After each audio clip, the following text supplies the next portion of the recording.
Ngada numida wairam phone kiba paujel pause digi maru eba pau khara khangasara kamyam da khudo tamjake security force sing lalawa sing gi bankar ani thugai khrei operation sing da khusu khulai kaya ama phaga pangam khrei Manipur police amasung central security force ki apamati mamana nongpok semai police station gi manung samba chandra khong hi singsang na pomda sathakhiba sas operation amada khulai paiba lalawa sing na tongan ba mafamda Saduna Tamlamba Bankar and Tugabangam Kibagalonana, Mapam Aduda Losin Tamlamba Kusu Kulai sing Pagapangam Kare Haide. Security force in the Tungamba imposing the gay account number pow amafang badege. Manipur police Amosung Central Security Force ki apamakupu amana. Tawal Amasung Impa West Katana but no boxing my police station singing Manungsanva. Sandra Kong the labor sing sang na pom that Sataki Basas operation aduda. Lalawa sing na Sajilamba Bankar ani adu Tugabangam Kivani Haide. Security ki team asina makata na Impa West ki lamsang police station komba mayang langjing tamang amasung mana ingolda sathakhiba search operation amada masing yamlaba khusu khulai sing phaga pangam ke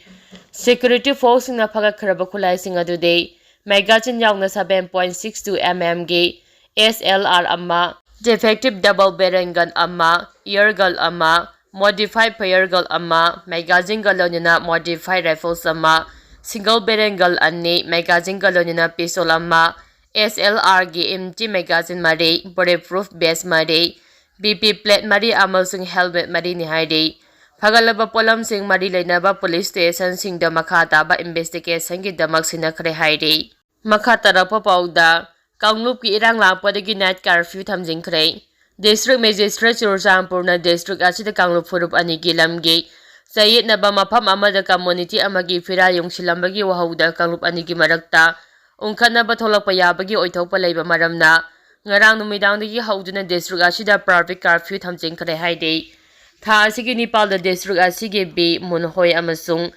lengkai khul anigi marakta community gi firal sing thechilambagi thaudo asina maram oiraga district asida zomi amasung mar community anigi marakta tension yamna wangna leiri haide Hauzi Odiba Churochampa District ki phibam asi yenglaga Churochampa District Magistrate Darun Kumar na hariba khul ani asi yaungna Kangbai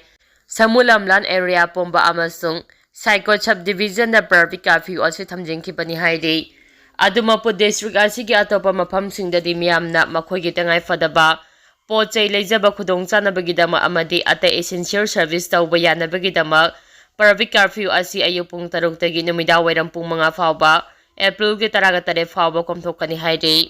makha tarapa pauda lairaba polom gi mathakta IDP singna relief camp sing da layingbagi lamda awaba kaya mayoknari sahi ani pharaklaba Manipur da thokliba ethnic conflict asina miyoi lising kaya internally displaced person IDP sing ohenduna amuka hen awaba piduna lakle tungkoiba santipura pangamda lairiba asigi mathakta political solution leitaduna relief camp sing da lairiba IDP sing ki marakta Aruba laina na nada lariba sing yamna laireba miyoi singakta oivana darakar oiba ana layengi patap sing phangdana yamna wana khangduna laiba miyoi masing hengalakle government na sponsor tawba health scheme kaya IDP sing na phanglavasu makhoi masama ki ana layeng da pide scheme asidagi kanaba phangba leitre haire makhoi gi soksilaklaba hakchang gi phibam sing makhoi na kuine hingningba phawdaba amadi punsi mahau laina hingba pamlaktaba phawnare haina IDP singi khulaw sing lawba haurakle khurkhul gi mando yumpham relief camp hauji inmate lising amaga sumna marfugani thoi prefabricated house shelter tawda de leide masigi manung da nupa changwa ga yankhai ga mari nupi changwa ga kuntra gumdoi amasung sahi taragani thoi gi makha de leiba angang macha chamaga marfugani pa leide adoga school kaba angang puna cham ga sumna ani ne relief camp sing asida leiriba imung manung ayamba nongma suraga charaga amadi apikpa income da depend tawraga hingba imung na ayamba ne relief camp da lady ba miyoi singna phongdoropagi matung inna makhoina government gi mateng ration amasung miyoi amada nomagi oina lupa marfu phanglabasu piri bakana basing masina makhoi gi nungtigi changdaba yadraba polam amade ana layeng bada kona de masigi mathakta kangpopi dagi leimakhong Churchampur amade Bishnupur district singda hangliba relief camp singna lady-ba inmate ayamba di suba nomba yamna kale aphang suduna hingnaba honare adubu lepa leitribi irang sina makhogi punsi haraw na hingbadi ngamdre relief ꯀꯦꯝꯞꯇ ꯂꯩꯔꯤꯕ ꯏꯟꯃꯦꯠꯁꯤꯡꯅ ꯈ꯭ꯋꯥꯏꯗꯒꯤ ꯋꯥꯔꯤꯕꯗꯤ relief ꯀꯦꯝꯞꯁꯤꯡꯗ ꯂꯩꯗꯨꯅ ꯑꯅꯥꯕꯒꯤ ꯑꯋꯥ-ꯃꯩꯆꯥꯛ ꯀꯨꯏꯅ ꯈꯪꯂꯛꯄꯅ ꯃꯔꯝ ꯑꯣꯏꯔꯒ ꯃꯈꯣꯏꯒꯤ ꯑꯅꯥꯕꯁꯤꯡ ꯑꯁꯤ ꯍꯧꯖꯤꯛꯇꯤ ꯀ꯭ꯔꯣꯅꯤꯛ ꯑꯣꯏꯁꯤꯜꯂꯛꯄ ꯑꯁꯤꯅꯤ꯫ ꯔꯤꯂꯤꯐ ꯀꯦꯝꯞꯁꯤꯡ ꯑꯁꯤꯗ ꯃꯁꯥ ꯃꯎ ꯐꯅ ꯂꯥꯛꯈꯤꯕ ꯏꯟꯃꯦꯠꯁꯤꯡ ꯑꯅꯥꯕ ꯑꯀꯟꯕꯁꯤꯡꯒ ꯁꯥꯒꯣꯟꯅꯗꯨꯅ ꯂꯥꯛꯄꯅ ꯃꯈꯣꯏꯁꯤꯡ ꯑꯁꯤꯁꯨ ꯃꯁꯥ ꯑꯌꯥꯝꯕ ꯁꯣꯛꯆꯤꯜꯂꯛꯄꯒꯨꯝ ꯇꯧꯔꯦ꯫ ꯏꯟꯃꯦꯠꯁꯤꯡꯗ ꯄꯤꯔꯤꯕ ꯑꯅꯥ ꯂꯥꯌꯦꯡꯕꯒꯤ ꯍꯦꯜꯊ ꯁ꯭ꯀꯤꯝ ꯑꯁꯤꯅ ꯇꯉꯥꯏꯐꯗꯅ ꯂꯥꯌꯦꯡꯗꯕ ꯌꯥꯗ꯭ꯔꯕꯁꯤꯡ ꯀꯣꯚꯔ ꯇꯧꯗꯦ꯫ ꯃꯔꯝ ꯑꯁꯤꯅ ꯄꯦꯁꯦꯟꯠ ꯑꯌꯥꯝꯕ ꯇ꯭ꯔꯤꯠꯃꯦꯟꯠ ꯇꯧꯕ ꯉꯝꯗꯅ ꯂꯩꯔꯤ꯫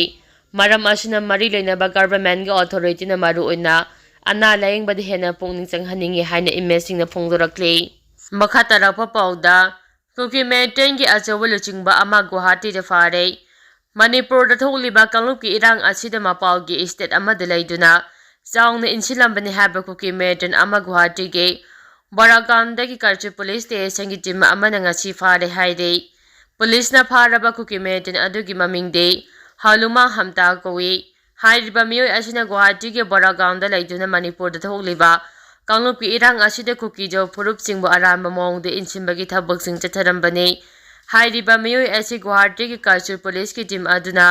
ꯀ꯭ꯔꯥꯏꯝ ꯏꯚꯤꯗꯦꯟꯁ ꯑꯣꯏꯕ ꯌꯥꯕ ꯄꯣꯠꯁꯛꯀ ꯂꯣꯏꯅꯅ ꯐꯥꯈꯤꯕꯅꯤ ꯍꯥꯏꯔꯤ꯫ ꯍꯥꯏꯔꯤꯕ ꯃꯤꯑꯣꯏ ꯑꯁꯤꯒꯤ ꯃꯊꯛꯇ ꯃꯇꯤꯛ ꯆꯥꯕ ꯏꯟꯚꯦꯁꯇꯤꯒꯦꯁꯟ ꯂꯧꯈꯠꯅꯕꯒꯤꯗꯃꯛ ꯒꯨꯋꯥꯍꯥꯇꯤꯒꯤ ꯀꯜꯆꯔꯦꯜ ꯄꯨꯂꯤꯁ ꯁ꯭ꯇꯦꯁꯟꯒꯤ ꯑꯣꯐꯤꯁꯤꯌꯦꯜꯁꯤꯡꯅ ꯃꯅꯤꯄꯨꯔ ꯄꯨꯂꯤꯁꯇ ꯄꯥꯎ ꯄꯤꯔꯛꯄꯗꯒꯤ ꯃꯅꯤꯄꯨꯔ ꯄꯨꯂꯤꯁꯀꯤ ꯑꯈꯟꯅꯕ ꯄꯥꯔꯁꯣꯅꯦꯜꯁꯤꯡ ꯑꯁꯤ ꯈꯨꯗꯛꯀꯤ ꯑꯣꯏꯅ ꯒꯨꯋꯥꯍꯥꯇꯤꯗ ꯊꯨꯡꯈ꯭ꯔꯦ ꯍꯥꯏꯅ ꯄꯥꯎꯒꯤ ꯁꯣꯔꯁ ꯑꯗꯨꯅ ꯃꯈꯥ ꯇꯥꯔꯤ꯫ ꯃꯈꯥ ꯇꯥꯔꯛꯄ ꯄꯥꯎꯗ ꯁꯒꯥꯏꯏꯪ ꯔꯤꯖꯟꯗ ꯃꯤꯂꯤꯇꯔꯤ ꯖꯨꯟꯇꯥꯅ ꯕꯣꯝ ꯊꯥꯗꯕꯗ PDF 10ꯒꯤ ꯃꯊꯛꯇ ꯁꯤꯔꯦ꯫ ꯃ꯭ꯌꯥꯟꯃꯥꯔꯗ ꯊꯣꯛꯂꯤꯕ ꯏꯔꯥꯡ ꯑꯁꯤꯗ ꯁꯒꯥꯏꯏꯪ ꯔꯤꯖꯟꯗ ꯃꯤꯂꯤꯇꯔꯤ ꯖꯨꯟꯇꯥꯅ ꯑꯀꯟꯕ ꯃꯑꯣꯡꯗ ꯅꯣꯡꯊꯛꯇꯒꯤ ꯗ꯭ꯔꯣꯟ ꯕꯣꯝꯕꯤꯡ ꯆꯠꯊꯕꯗ ꯔꯤꯖꯟ ꯑꯁꯤꯒꯤ ꯁꯩꯖꯥꯡ ꯚꯤꯂꯦꯖꯇ PDFꯒꯤ ꯂꯥꯟꯃꯤ 10ꯒꯤ ꯃꯊꯛꯇ ꯉꯁꯤ ꯍꯥꯠꯈ꯭ꯔꯦ ꯍꯥꯏꯅ ꯃ꯭ꯌꯥꯟꯃꯥꯔꯗ ꯕꯦꯖ ꯇꯧꯕ ꯃꯤꯗꯤꯌꯥ ꯔꯤꯄꯣꯔꯠ ꯑꯃꯅ ꯄꯜꯂꯤ꯫ ꯔꯤꯄꯣꯔꯠ ꯑꯗꯨꯅ ꯃꯈꯥ ꯇꯥꯅ ꯍꯥꯏꯔꯤꯕꯗꯤ ꯃꯤꯂꯤꯇꯔꯤ ꯖꯨꯟꯇꯥꯅ ꯗ꯭ꯔꯣꯟ ꯕꯣꯝꯕꯤꯡ ꯁꯤꯖꯤꯟꯅꯗꯨꯅ ꯁꯩꯖꯥꯡ ꯚꯤꯂꯦꯖꯇꯒꯤ PDFꯒꯤ ꯃꯤꯑꯣꯏꯁꯤꯡ ꯍꯥꯠꯈꯤ꯫ ꯂꯩꯈꯤꯗ꯭ꯔꯕ ꯃꯤꯑꯣꯏꯁꯤꯡ ꯃꯅꯨꯡꯗ ꯂꯤꯌꯥꯡꯍꯥꯎꯁꯨꯝ ꯈꯥꯏꯗꯦꯟꯁꯨꯟ, ꯖꯥꯝꯀꯤꯝꯃꯨꯡ ꯂꯥꯟꯁꯥꯟꯇꯤ, ꯁꯤꯌꯤꯃꯨꯡ, ꯄꯤꯌꯥꯡꯒꯥꯏꯌꯤ, ꯁꯥꯡꯄꯤ ꯈꯥꯏ, ꯄꯤꯌꯥꯡꯄꯤꯅꯆꯤꯡꯕꯁꯤꯡ ꯌꯥꯎꯔꯤ꯫ ꯄꯟꯕ ꯌꯥꯕꯗꯤ ꯃ꯭ꯌꯥꯟꯃꯥꯔꯗ ꯍꯧꯈꯤꯕ ꯃꯃꯥꯡ ꯊꯥꯒꯤ ꯇꯥꯡ 29ꯗ ꯑꯀꯟꯕ ꯌꯨꯍꯥꯔ ꯍꯥꯈ꯭ꯔꯕ ꯃꯇꯨꯡ ꯆꯌꯣꯜ ꯑꯃꯒꯤ ꯃꯃꯥꯡꯗ ꯅꯪꯍꯧꯅꯅ ꯑꯃꯨꯛ ꯁꯒꯥꯏꯏꯪ ꯔꯤꯖꯟꯗ ꯃꯤꯂꯤꯇꯔꯤ ꯖꯨꯟꯇꯥꯅ ꯑꯦꯌꯔ ꯁ꯭ꯇ꯭ꯔꯥꯏꯛꯀ ꯂꯣꯏꯅꯅ ꯑꯀꯟꯕ ꯕꯣꯝꯕꯤꯡ ꯆꯠꯊꯔꯛꯈꯤꯕꯅꯤ꯫ ꯕꯣꯝꯕꯤꯡ ꯑꯗꯨꯗ ꯉꯔꯥꯡ ꯅꯍꯥꯜ ꯃ꯭ꯌꯥꯟꯃꯥꯔꯒꯤ ꯈꯨꯜ ꯑꯃꯒꯤ ꯅꯨꯄꯤ ꯑꯉꯥꯡ ꯌꯥꯎꯅ ꯈꯨꯟꯖꯥꯁꯤꯡ ꯄꯥꯛꯇꯛꯅꯅ ꯍꯥꯠꯈꯤꯕ ꯂꯩꯈ꯭ꯔꯕꯅꯤ꯫ ꯍꯥꯏꯔꯤꯕ ꯔꯤꯖꯜ ꯑꯁꯤꯗ ꯈꯨꯠꯂꯥꯏ ꯄꯥꯏꯕ ꯂꯥꯜꯍꯧꯕꯁꯤꯡꯗ ꯅꯠꯇꯅ ꯃꯈꯣꯏꯒꯤ ꯑꯣꯏꯕ ꯕꯦꯖ ꯀꯦꯝꯞꯁꯤꯡꯗꯁꯨ ꯃꯤꯂꯤꯇꯔꯤ ꯖꯨꯟꯇꯥꯅ ꯗ꯭ꯔꯣꯟ ꯕꯣꯝꯕꯤꯡ ꯇꯧꯗꯨꯅ PDFꯒꯤ ꯂꯥꯟꯃꯤꯁꯤꯡ ꯇꯥꯟꯅꯗꯨꯅ ꯍꯥꯠꯈꯤꯕꯒꯤ ꯚꯤꯗꯤꯑꯣ ꯐꯨꯇꯦꯖꯁꯤꯡ ꯁꯣꯁꯤꯌꯦꯜ ꯃꯤꯗꯤꯌꯥꯁꯤꯡꯗ ꯚꯥꯏꯔꯦꯜ ꯆꯠꯂꯛꯈꯤꯕꯅꯤ ꯍꯥꯏꯔꯤ꯫ ꯃꯈꯥ ꯇꯥꯔꯛꯄ ꯑꯞꯗꯦꯠꯀꯤꯗꯃꯛ ꯃꯤꯌꯥꯝ ꯄꯨꯟꯅ ꯑꯃꯨꯛ ꯉꯥꯏꯃꯤꯟꯅꯔꯁꯤ꯫